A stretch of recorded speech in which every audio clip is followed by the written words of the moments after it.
यही बात हम मुकेश जी आपसे कि आखिरकार इसकी जरूरत क्यों पड़ी।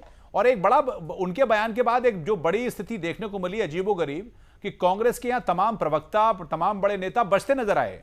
कपिल सिब्बल साहब ने मीडिया से बात करने से मना कर दिया। मनीष तिवारी बोल रहे थे कि मुझे पता नहीं, संज्ञान में नहीं है, मैं देखूंगा, सुनूंगा, उसके बाद बोलूंगा। मतलब बोलते नहीं बन रहा था।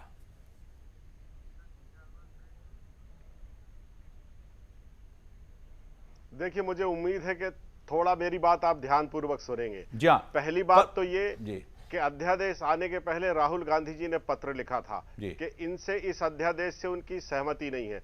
दूसरी बात मैं ये कहना चाहता हूं कि ये जो पूरी की पूरी बहस हो रही है उसमें इस बात पर कोई बहस नहीं कर रहा है कि राहुल गांधी जी ने जो कहा है वो सही है या गलत है, ये उससे सहमत है या असहमत है, इस पर ये विचार प्रकट करें। तीसरी बात मैं ये कहना चाहता हूं कि पूरे तो मतलब राहुल गांधी के लिखे का महत्व नहीं है, राहुल गांधी के बोलने का महत्व है। और अगर कोई गलत निर्णय होने जा रहा है तो उसको रोकना कोई जी नहीं। राहुल गांधी ने पत्र लिखा, जैसा आपने कहा कि राहुल गांधी ने पत्र लेके अपना असंतोष जाहिर किया था, सरकार को लिखा था, प्राइम मिनिस्टर वहां से कह रहे हैं कि हां लिखा था। तो मतलब राहुल गांधी के लिखने का महत्व नहीं है। राहुल गांधी को मीडिया में आकर एक पब्लिक मंच पर बोलना पड़ता है, अपनी नाराजगी, अपनी असहमति जतानी पड़ती है, तब सरकार सुनती है उनकी।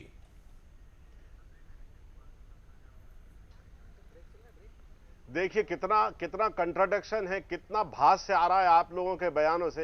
एक तरफ तो आप लोग कह रहे हैं कि एक परिवार देश को चला रहा है, दूसरी तरफ जब वो पत्र लिखते हैं वो बात नहीं मानी जाती है तो आप कहते हैं कि पार्टी में उनकी चल नहीं रही। आप चाहते क्या हैं? नहीं, हम चाहते नहीं। आज उनके बयान के बाद जैसे ही उन्होंने बयान दिया उसके बाद, क्योंकि पत्र की बात अभी आई, पत्र की बात पहले नहीं आई थी, अब पत्र की बात अभी सामने आई। और आज राहुल जी ने जैसे बयान दिया, सरकार की तरफ से खबर आ गई कि कुछ सूत्रों के हिसाब की सरकार इस ऑर्डिनेंस को वापस लेगी, क्योंकि अब उनके पास इस तरह का चारा नहीं बचा। और मीडिया, और वहां से यह भी आया कि प्राइम मिनिस्टर ने कहा कि हम डिस्कस करेंगे।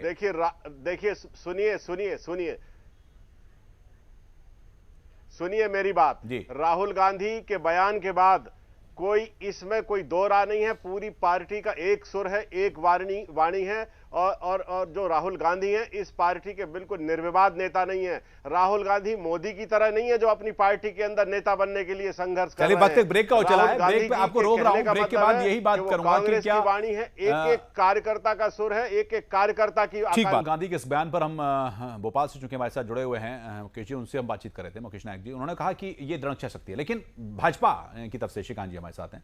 श्रीकांत जी, ये एक बात भी कही कि संभवतः जो कल रात का, कल शाम तक का और देर शाम तक का जो डेवलपमेंट था, उसके बाद सरकार जो बैकफुट पे आई, तो ये कहीं उसकी एक तरह से कहें कि हम सरकार की एम्बैरसमेंट ना हो, एक सेफ रास्ता ढूंढा जाए और थोड़ा सा पब्लिक मतलब माइलेज भी लिया जाए, ये कोशिश भी लगती है। मतलब भाजपा को वो क्रेडिट ना जाए, संभवतः ये कोशिश भी है।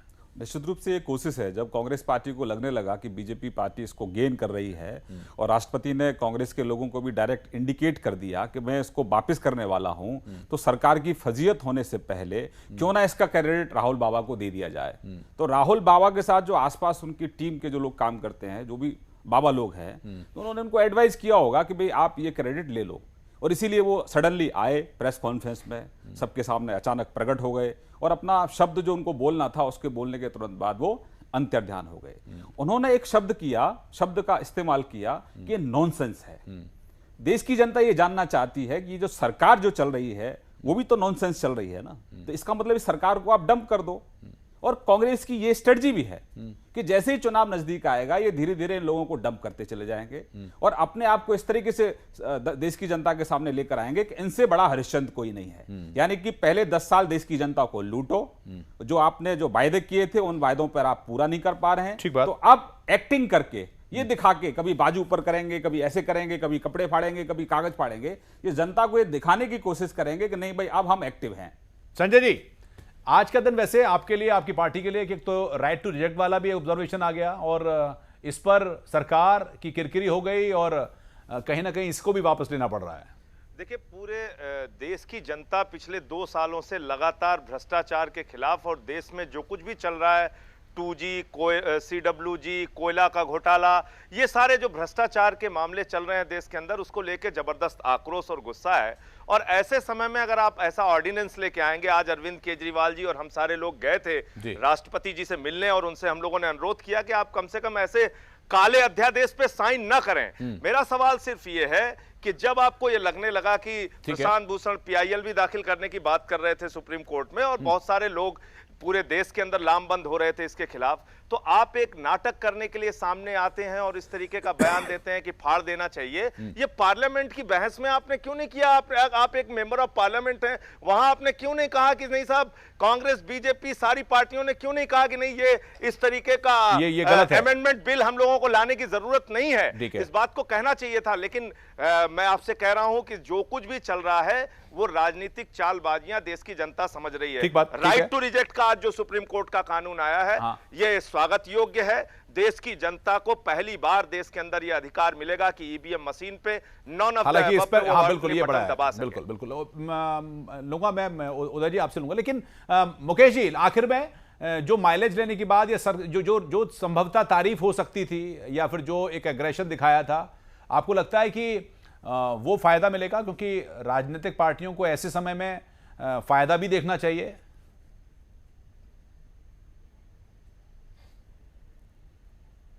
अच्छे काम करके फायदा देखना चाहिए। मंदिर मस्जिद के नाम पर जनता को लड़ा के इस देश की आधी जनता को ये लोग अपने देश का नागरिक नहीं मानते। ये नौटंकीबाज है कि हम नौटंकी कर रहे हैं, पूरे देश को बांटने की बात कर रहे हैं। अच्छा, एक बिल्कुल ईमानदारी वाला जवाब, राजनीतिक लाइन से अलग। आज आपके पास जिस तरह के फोन कॉल्स आए होंगे आपके कार्यकर्ताओं क्या बात करेंगे, वो कैसे रहे होंगे? इनका एक मंत्री गुजरात में 53 करोड़ के घोटाले में उनको सजा हुई है, वो आज भी मंत्रिमंडल का सदस्य है।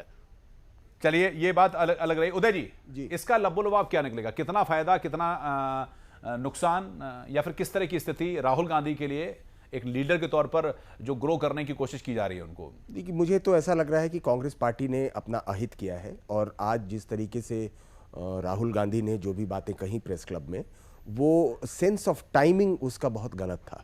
और राहुल गांधी ने जब बात की तो ऐसा लग रहा था कि उनके अंदर वो बहुत ही अथॉरिटी के साथ बात कर रहे हैं, सेंस ऑफ अथॉरिटी की बात कर रहे हैं। और देश का प्रधानमंत्री बाहर है, अमेरिका में है, और वो वहां पर द्विपक्षीय वार्ता करने वाला है, और उस दौरान आप अगर इस तरीके से बात कर रहे हैं कि फाड़ देना चाहिए, फेंक देना चाहिए, गलत प्रेसिडेंस है। और ये किस तरीके का प्रेसिडेंस, हम किस तरीके का गवर्नेंस हम पूरी दुनिया के सामने दिखा रहे हैं? तो और दूसरी बात, जो ये सेंस ऑफ अथॉरिटी जो है राहुल गांधी का, कि मैंने जो बोल दिया वो बोल दिया और इसी के तहत काम होना चाहिए। और उसके बाद बिल्कुल जितने कांग्रेस के नेता, प्रवक्ता, जो लोग भी हैं, वो मध्ययुगीन चारण परंपरा का निर्वाह करते हुए और जिस तरीके से बात कर रहे हैं वो, जो जयंती नटराजन अभी कुछ दिन पहले अध्यादेश को सपोर्ट कर रही थी, वो आज टेलीविजन चैनल पर बोल रही हैं कि राहुल जी ने जो कह दिया वो कह दिया। समय खत्म हो रहा है सर जी, लिहाजा ये बात जैसा आपने कहा कि सरकार के लिए, कांग्रेस के लिए अहित होगा।